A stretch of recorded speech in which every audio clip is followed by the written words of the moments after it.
It is one of the greatest murder mysteries of the 20th century. In 18 months, 13 women die for no other reason than being home alone when a killer comes to their door.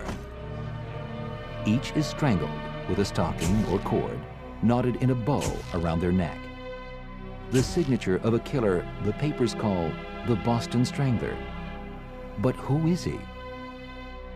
Many believe it is this man, Albert DeSalvo, even though he was never arrested by police or charged by prosecutors, judged by headlines, but never a jury.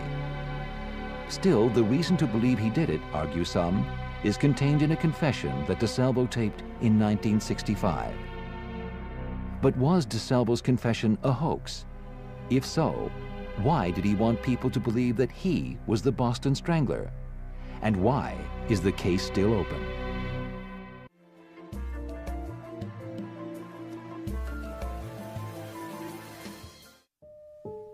Albert DeSalvo is widely believed to be the Boston Strangler, the most famous killer since Jack the Ripper, a man likened to Manson, Bundy, and Dahmer. He was an extraordinary character, but basically he had a facile attitude about him. He could manipulate people. He could smile at you and you would say, this person is nonviolent, he's a nice guy. And for many people, that's the last impression they had before a silk stocking went around their neck. F. Lee Bailey has always maintained his client's guilt. Is there any doubt in your mind that Albert DeSalvo is the Boston Strangler and did indeed kill 13 women in the greater Boston area? No, there's no doubt in my mind, and I doubt that there's any real doubt in the minds of any of the public officials who know enough about the case to have a legitimate opinion. And Albert DeSalvo was But others, then and now, don't believe it. A generation later, the families of Albert DeSalvo and one of his alleged victims want to find the truth. In the quest for power, people will do anything, including but not limited to closing the book and pretending that a crime has been solved when in fact it hasn't, and letting murderers go free. What's amazing to me as a human being, as a woman, is that the Boston Strangler, or some of the stranglers, plural, are still out there. It all began in Boston on a beautiful summer day on the 14th of June, 1962, back when the skyline was more befitting a small town than a city, and people knew nothing of something so evil as a serial killer who walked these streets in search of victims. The first murder occurred near Symphony Hall on a night the orchestra played Bach. Normally, Anna Schlesers would have been there, but tonight she had other plans. After freshening up with a bath, she was going to meet her son for dinner and attend a memorial church service. It was a perfect day, and so far, a perfect evening, until someone came to the door. An hour later, Anna Schlesers was dead. When her son discovered what had happened, he called police. One of the first at the scene was Dana Kuhn of the Boston Police Crime Lab. I can see it today. Anna Schlesers was spread-eagled on the kitchen floor right by the bathroom. The bathtub was filled to the top with water. Jim Mellon, then a 28-year-old Boston police officer, was also there. The streaks of blood from her hair went across the threshold leading to the bathroom, which indicated the fact that she was pulled out by her feet. Her bathroom cord is wrapped in a bow around her neck, but it wasn't used to kill her. An autopsy revealed she was strangled by hand. The bow is a grim decoration added afterwards. There is no sign of a struggle, no forced entry. A key question is, how did the killer get in? In Boston, spring turns to summer. The days are warm and pleasant. But after the sun goes down, Boston is a different city. In the next 4 weeks, 3 more elderly single women are strangled and sexually molested, The biggest similarity was the spreading of the legs and the positioning of the bodies, so that when you first entered the room, that this is the site that you were hit with. That seemed prevalent in most of them. Nothing about the victims points to a motive, nor does anyone know why the strangler leaves a ligature around each woman's neck. Sometimes you couldn't see it because it was so tight around the neck. It would be kind of embedded where the skin would fold over it, and you'd only see the knot area or see an area off to the side. It was almost like a post-mortem type of injury added on. The police have little to go on. It is an era before modern scientific investigation. Cops work a beat on foot, track down leads, and ask questions. It is paper and pencil work. At the crime lab, the most expensive item is a $200 microscope. DNA testing is unheard of. The killer leaves no fingerprints or blood at the crime scene. Cops rely on instincts, tip-offs, and lucky hunches. Two of the best, John Donovan and Ed Sherry, head the case. They know murder and Boston inside and out. Eddie Sherry had the map of Ireland in his face, and he was one of the best I ever came across, the flattest feet I ever saw. He was the absolute personification of a good cop. In Boston, the press has yet to make much of the 4 murders until a young reporter named Loretta McLaughlin takes on the story. And I walked up to the city editor, Jack McLean, and said, "Hey, Jack, summertime, things are quiet. How about letting me do some work on these murders?" He said, "Oh, why?" He said, "Those women are nobodies." And I said, "But that's just it, Jack. Why would anyone go around killing 4 nobody women?" In August, McLaughlin writes a 5-part series about the murders. And the day the 5th article ran, predicting that there was a single killer, I named him the Boston Strangler, and that he would strike again, the 5th body was found. She adds a terrifying dimension to the murders by naming the killer the Boston Strangler. Though the police are not certain it's one killer, the idea puts added pressure on homicide chief John Donovan. Well, it was the roughest time I ever had in my 33 years in the police department. Work without days off or vacations and so forth. In an overall mood of fear, no one is above suspicion. Neighbors turn in neighbors. I mean, they were looking for a guy with his hair sticking straight out, with bloodshot eyes and fangs out about an inch from his mouth, the Boston Strangler. By December, Boston is getting ready for Christmas. No harm has come to anyone since August. It appears the killing spree is over. But Boston isn't that fortunate, and neither are the women who live here. On December 5th, the Strangler strikes again. The victim is Sophie Clark, a 20-year-old medical technician. As 1962 ends, 6 women are dead.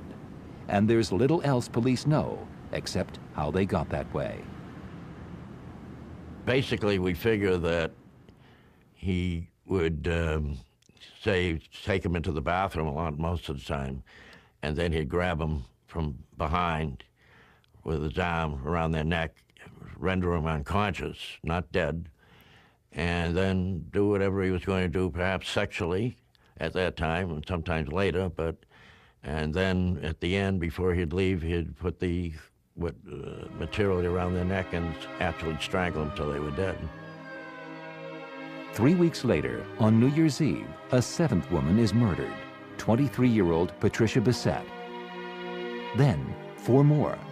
The newspapers report hard facts mixed with speculation to a frightened city glued to the story.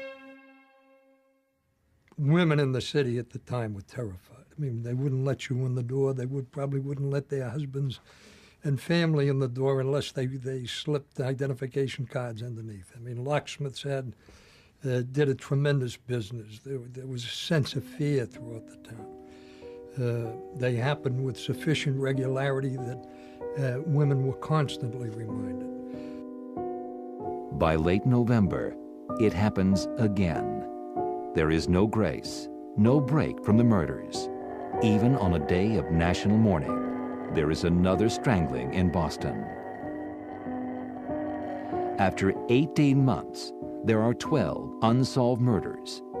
1963 ends amid a public outcry that reaches to the State House.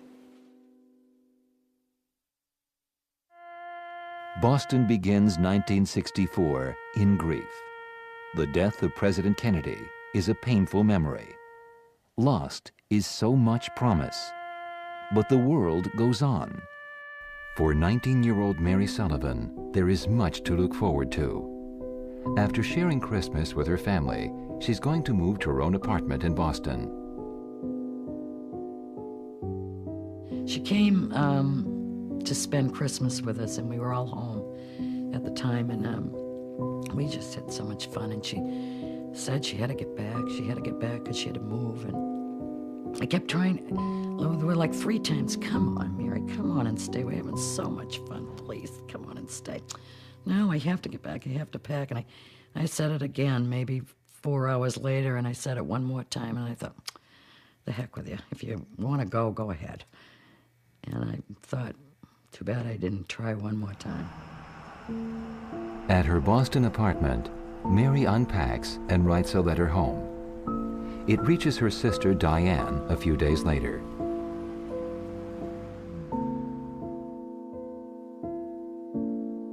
Diane is happy to read her sister's letter, but her intuition tells her something is wrong. The day was beautiful, but it just didn't feel like a good day, and I couldn't figure out why. It's just a perfect day. And it was a great letter. Then it was later on that day that I heard the news. My father had gotten the phone call from the Boston Globe. Still no Boston police. And the Boston Globe asked my father, do you have a daughter, Mary Ellen Sullivan? And there were 6 of us, and during confirmation, you get to change your middle name. So, of course, my father couldn't keep track of 4 girls, so he said, no, I don't have a daughter, Mary Ellen, I have a daughter, Mary Ann. And my mother got up and just said, what hospital is she in? And my father just couldn't talk and shook his head. Her murder is the most gruesome to date. There was a ligature wrapped around her neck, 2 scarves and a stocking. And the killer had decorated the crime scene. We know that she was sexually assaulted with a broomstick, and the killer left a Happy New Year's card between her toes. Mary Sullivan isn't just another victim who did not deserve to die. She is everyone's little sister. She is young, Irish, and Catholic. She is Boston, and she lives only blocks from the State House. Mary Sullivan's murder and the 12 unsolved murders before hers turned Boston's grief to rage. Spurred on by a media frenzy, the public demands justice. A matter for the police becomes an issue for politicians. At the State House, Attorney General Ed Brooke is the top law enforcement official in Massachusetts. In 1964, he is also America's highest-ranking black politician. Brooke decides to bring the investigation of the biggest murder in Massachusetts history under his jurisdiction. Not only will it quell public fears, but Brooke believes it will advance his career if he forms a single statewide effort. So far, 13 murders have occurred in 5 different police jurisdictions across the state, and investigators have refused to work together. Everybody wants to be the hero and make the pinch. It was the self-satisfaction from other officers that would say, oh, gee, he made a great arrest today. He's the guy that caught the strangler. So every police officer kept little notes. They wouldn't divulge it to the rest. Some of them decided to solve the thing on their own, and this, that, and the other, and wouldn't tell others. So, you know, again, it ended up a political ballgame. 13 days after Mary Sullivan's death, Ed Brooke announces the creation of the Boston Strangler Bureau. It is an unprecedented move, but these are fearful times, and the press is relentless. We did a series, a daily series of 29 consecutive stories, big stories, outlining all the details we could possibly find of all the previous cases, and presented that. And actually, that series was part of the public opinion, the force of public opinion that pressed Attorney General Brooke into forming the commission to find the Boston Strangler. Brooke appoints John Bottomley, a top state official and real estate lawyer, to organize the myriad details of the case. Though Bottomley has no experience in criminal investigations, he is considered a good administrator. One of the most important aspects of these investigations is to eliminate situations and people. The Strangler Bureau amasses hundreds of volumes of material on the case. The data is organized to find a common denominator in the murders. The Bureau even reinvestigates each strangling. A local company lends one of its first computers to compile all the data. Still, after 1 year, there is no progress. Stymied, the investigation is willing to try anything, including a psychic named Peter Hurkos. Somebody whispers in my ear that Eddie Brooke, the Attorney General, has brought a psychic in the case. And my reaction is, you gotta be kidding. Now, to many of us, ESP may seem like a lot of mumbo-jumbo, like crystal ball gazing, Ouija boards, or tea leaf reading. Perhaps a good subject for television entertainment, but scarcely a means of scientific investigation. I believe that the people of Massachusetts had everything to gain and nothing to lose. Mr. Hurkos did not cost the Commonwealth any money. He did not impede regular investigation procedure, nor interfere with state or local police. Extraordinary methods of investigation are needed to deal with these highly abnormal and uncommon crimes. Hurkos is an embarrassment. Claiming the ghosts of the American Revolution are causing too much of a disturbance, he leaves town. It was part of the circus scenario that any of these serial killer incidents, Hillside Strangler, Boston Strangler, Charles Manson, etc., they breed weird things, and there's no way to stop them from happening. Peter Hurkos was one of those weird things. In retrospect, he never came close to describing the Boston Strangler. Boston's only consolation is that the stranglings have stopped, with or without the help of Brooke, Bottomley, or the Strangler Bureau. But while the murders have ceased, the saga continues. The next episode includes F. Lee Bailey, a rising young defense attorney, and a revelation that stuns Boston. 1965. As investigators pore over the murders, a rising legal star appears on the scene. He is 32-year-old F. Lee Bailey. His brilliant defense overturned the conviction of Sam Shepard, a Cleveland doctor jailed for murdering his wife.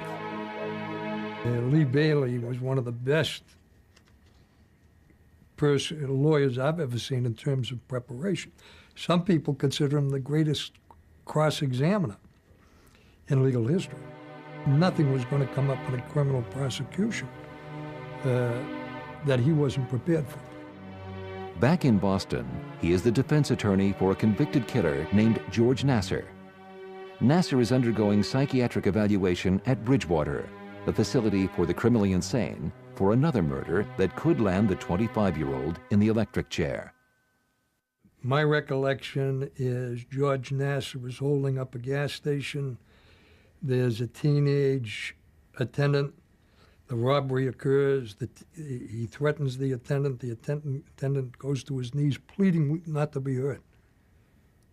And Georgie blows him away. police include Nasser among a long list of strangler suspects. But like the others, they have no evidence. But it is Nasser's new cellmate who will attract the attention of the strangler investigation. His name is Albert DeSalvo.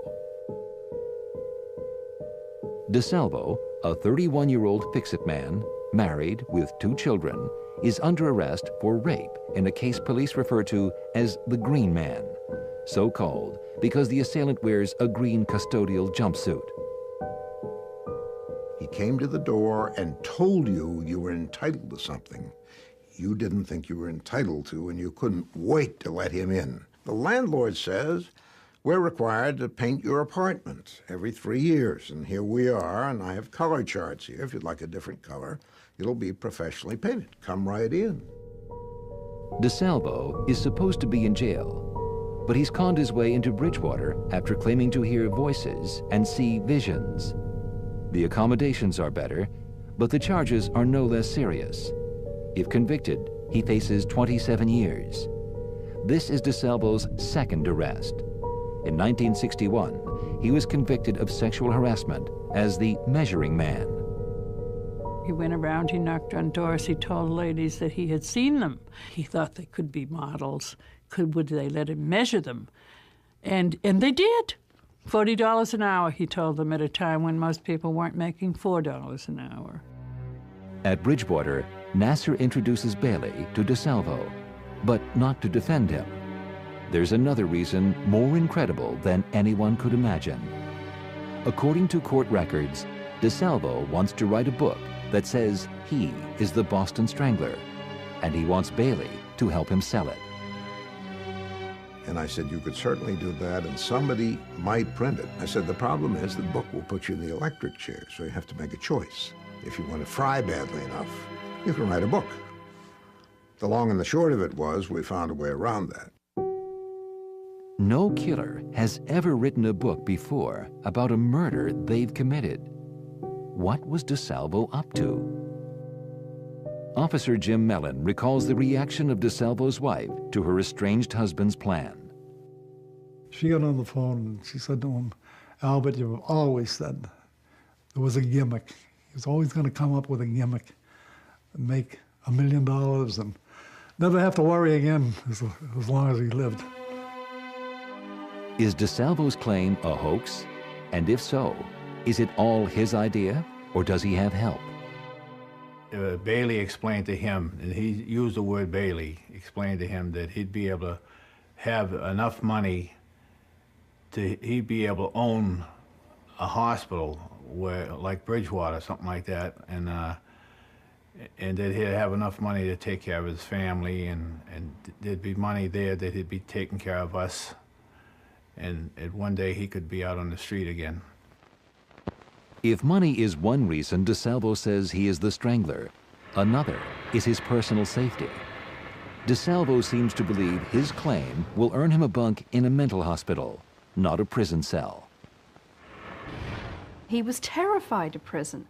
He had had an experience where he had been thrown into a jail cell, where he had been stripped naked, he had been cold, he'd been without food, he'd been hungry, he'd been isolated, he was lonely. He was terrified of going through that again.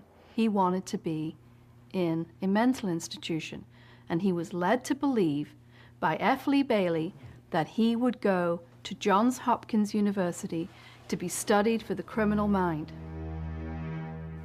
Whatever grand scheme DeSalvo may have had, his hope of staying in a mental institution or money for his family, the only fact that matters is this: is DeSalvo the real Boston Strangler? Bailey checks with investigators close to the case to scrutinize his client's story. I was skeptical, and I said, this guy may try to tell me he's the Strangler. Give me some questions where you will know whether the answers could have been fashioned or they had to come from someone at the scene. And they gave me perhaps a dozen questions. And I interviewed this fellow who didn't look like a strangler, didn't act like one. He was very polite, although very muscular. And on the way home from that interview, I called John Donovan, and I said, here are the answers I've got. They don't make any sense to me, but tell me what you think. And as soon as I got through reading the answers, they said, he looks awfully good. But while some details are accurate, others are not. He said, as far as Mary Sullivan was concerned, that he left a knife by the body. He didn't. There was no knife. He said that he penetrated Mary and ejaculated. He never did. There was no sperm in the vagina. He also said that he put a woolen sweater over her head, and he didn't. There was no sweater. He got it wrong because he couldn't keep all those details straight that were in the newspaper or that George Nasser gave to him. Some speculate DeSalvo got his information from the real killer, perhaps George Nasser or someone else. But it's only a guess because no one knows for certain. Only that some of what DeSalvo reports is right and some is wrong. For example, DeSalvo maintains he talked his way into his victims' apartments, saying he was sent by the landlord to fix something. But the evidence doesn't support his story in the Mary Sullivan case. She had rollers in her hair. And that's another thing. Years ago, if you had known someone was coming to visit you, you'd never be seen in rollers. You'd also never be seen in rollers just opening up the door and letting somebody in. I mean, that was a huge no-no to be seen in rollers. Or in the case of Anna Slessors. She would never open the door for anybody. Not her. But Albert says she went to the door and she opened it. She hasn't got her dentures in. She has no underclothing on, just this robe. No way. No way. She's a classy lady. In spite of DeSalvo's self-confessed claim, no physical evidence links him to the crimes, nor are there eyewitnesses.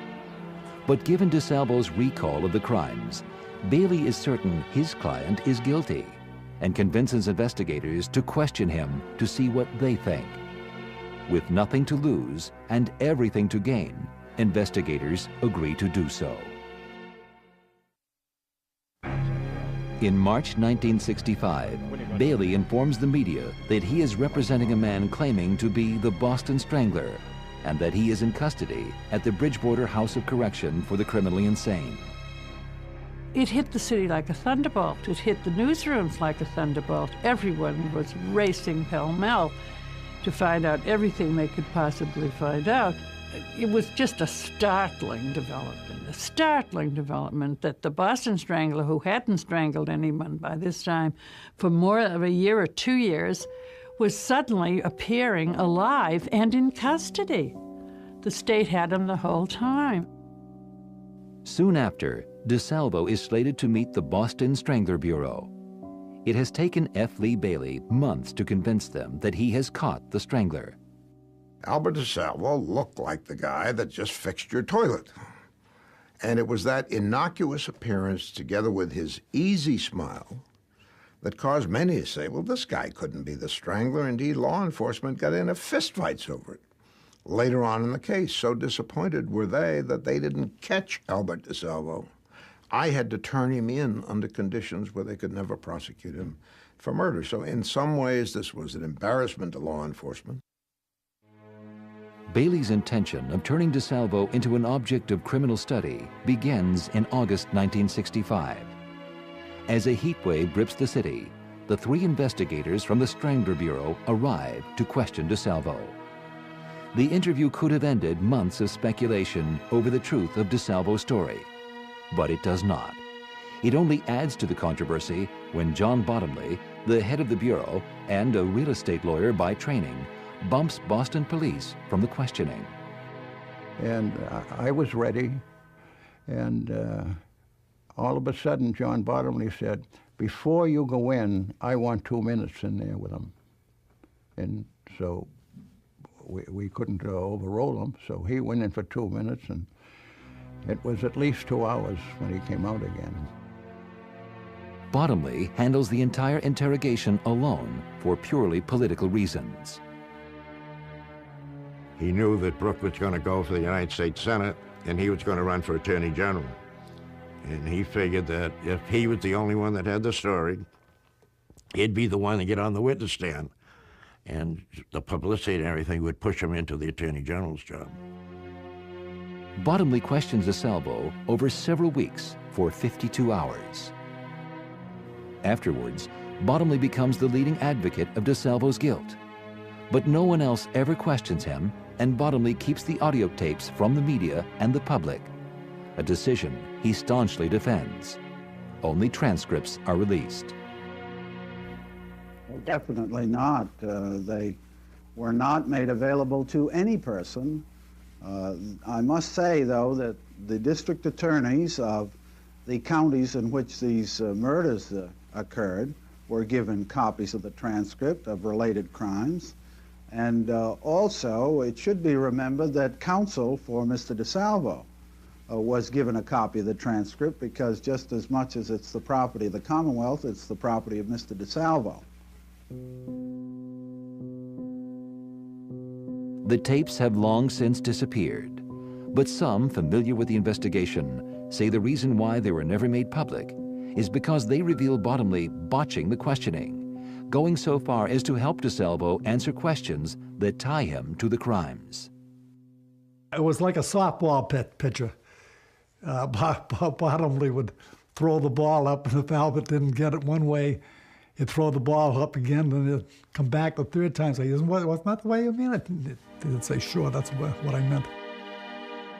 Flawed or not, Bailey makes sure that his client's confession can never be used against him. The reason? DeSalvo never waived his right against self-incrimination, so whatever he says cannot be used in court. The only thing I required was you can't kill him.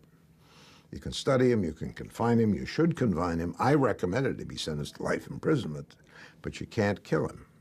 And that's the deal. And why did they have no chance to prosecute him? Because I was calling those shots.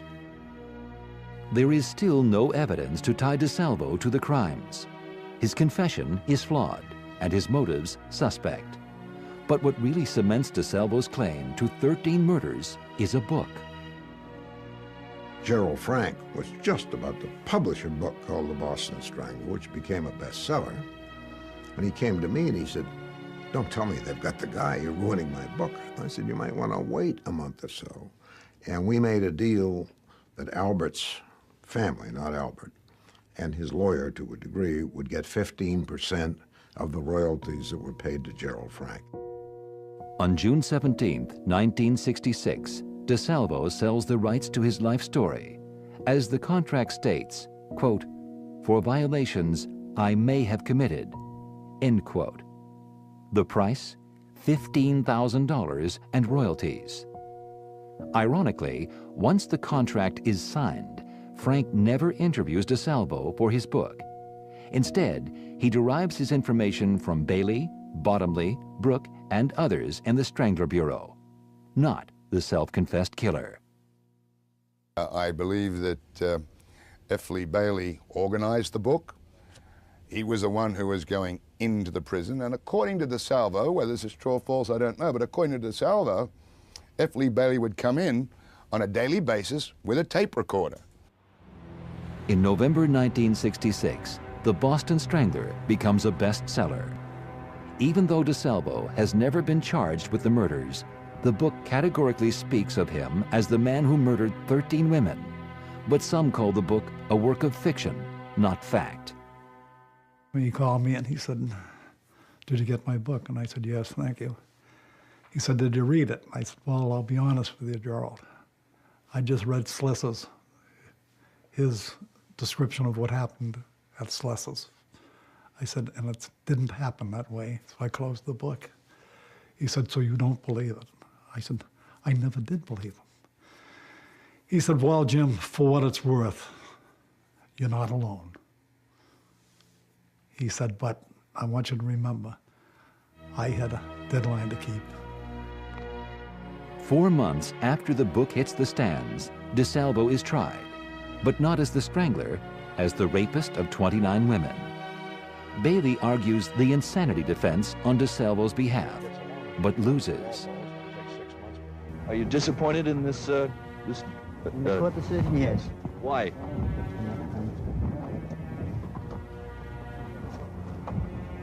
You happy to be going back to Bridgewater? No comment. DeSalvo is sentenced to 27.5 years to life at Bridgewater, a mental hospital. He may have been able to stay there, but after he escapes a month later, he is recaptured and jailed in a maximum security prison, the last thing he wanted. 6 years later, DeSalvo is ready to talk again. This time, he threatens to tell what he says really happened. After 6 years in prison, nothing has gone DeSalvo's way. Little or no money reaches his family, and the promise of being a crime study in a mental institution, as he had been led to believe, never happens. Now he wants to sell his autobiography to journalist Steve Dunleavy. Dunleavy is the only reporter ever to speak to DeSalvo. His conclusion, after spending 33 days in a jail cell with him, is vastly different from what Bailey or Bottomley claim.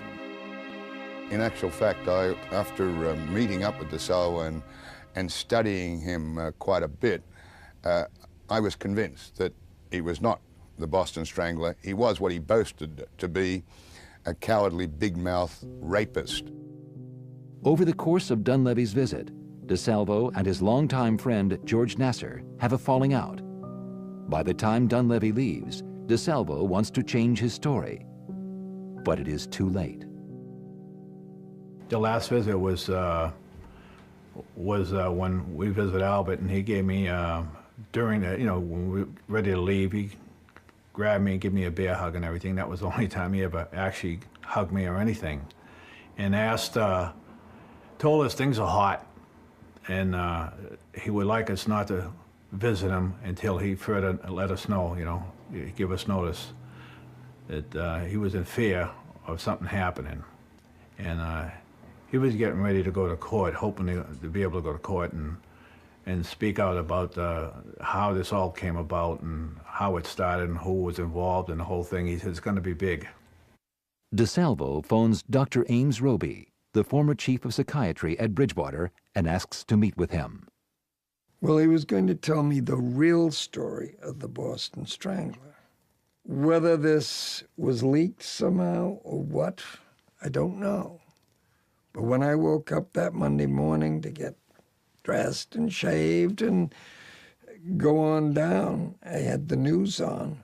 And the major news item was that Albert had been killed in the middle of the night.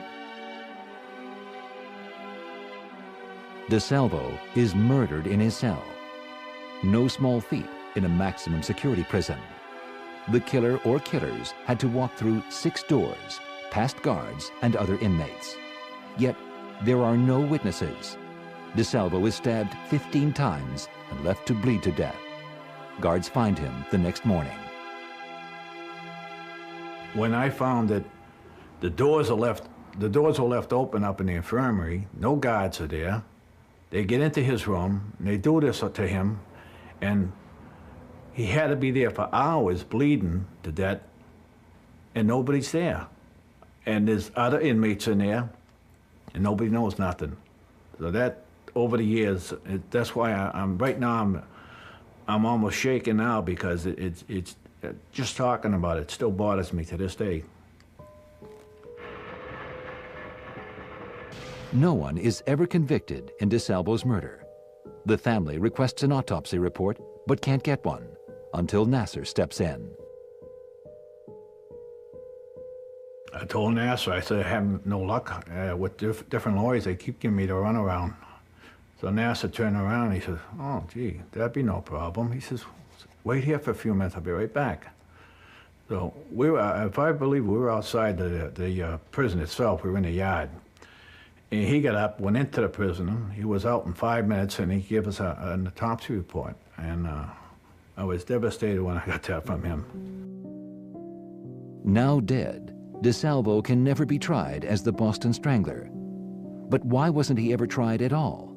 And what proof is there that he was the Strangler? The physical evidence to link him to the crime was his recollection of the physical evidence, which he could only have recalled if he had been there. That's the proof against Albert DeSalvo. The fact that he didn't go through a court trial is not the end of the day. The end of the day is law enforcement said, okay, there's no need to look further for the Boston Strangler. That's what two attorneys general, lots of important and able cops. The public should have confidence they would not have abandoned the search if a dangerous man might still have been out there. But some doubt that DeSalvo's knowledge of some of the crimes is any proof he was the killer. I do believe that at least one murder,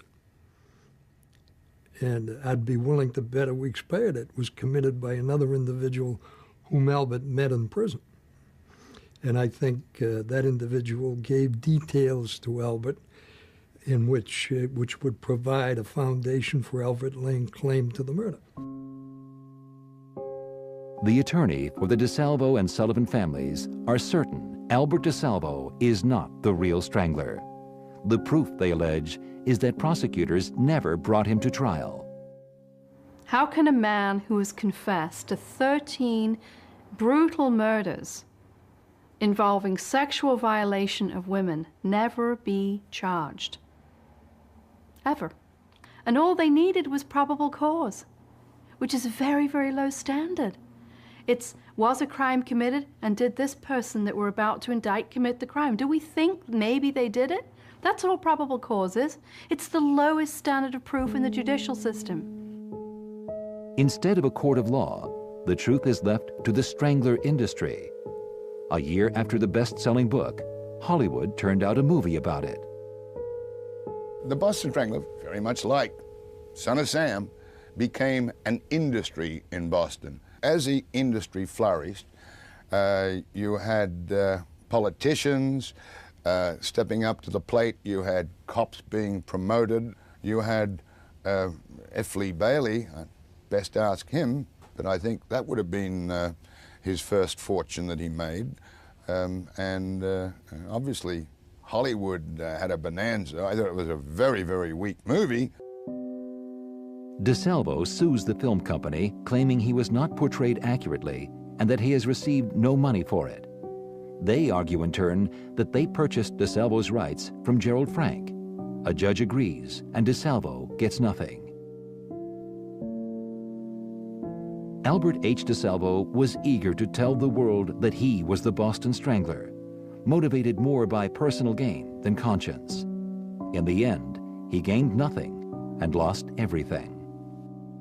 Obviously, I wish he had never got himself into that there, thinking he was going to make things all right for help everybody else by professing to be the Strangler when in fact he wasn't. Thinking, however he was coached into it or not, to me, I know if he never had done that, he'd probably been on the street today, alive. The words of Albert DeSalvo are all that connect him to the unproven belief that he is the Boston Strangler. There are many out there. There are many fathers and sons out there that are Albert DeSalvos at a given time. Some idea might be gotten out of what happened to me. If this will help only one, we've accomplished something. But DeSalvo's words aren't good enough for his family and the families of Mary Sullivan. Now, more than 40 years later, they want the Boston police to turn over DNA evidence so they can conduct their own investigation. The police have refused. The unlikely reason? The cases of Mary Sullivan and other victims of the Boston Strangler are still open because no one was ever brought to trial. We're just small people in this big city of Boston, in all these government buildings, with all these government people. To me, they're not doing the job. I don't want to be told that. Just open the case up. Who killed her? At the end of 2001, the families had the bodies of Mary Sullivan and Albert DeSalvo exhumed. After conducting their own tests, experts found that the only foreign DNA on Mary's body was not Albert's. It is yet another indication that DeSalvo may not be the real Boston Strangler.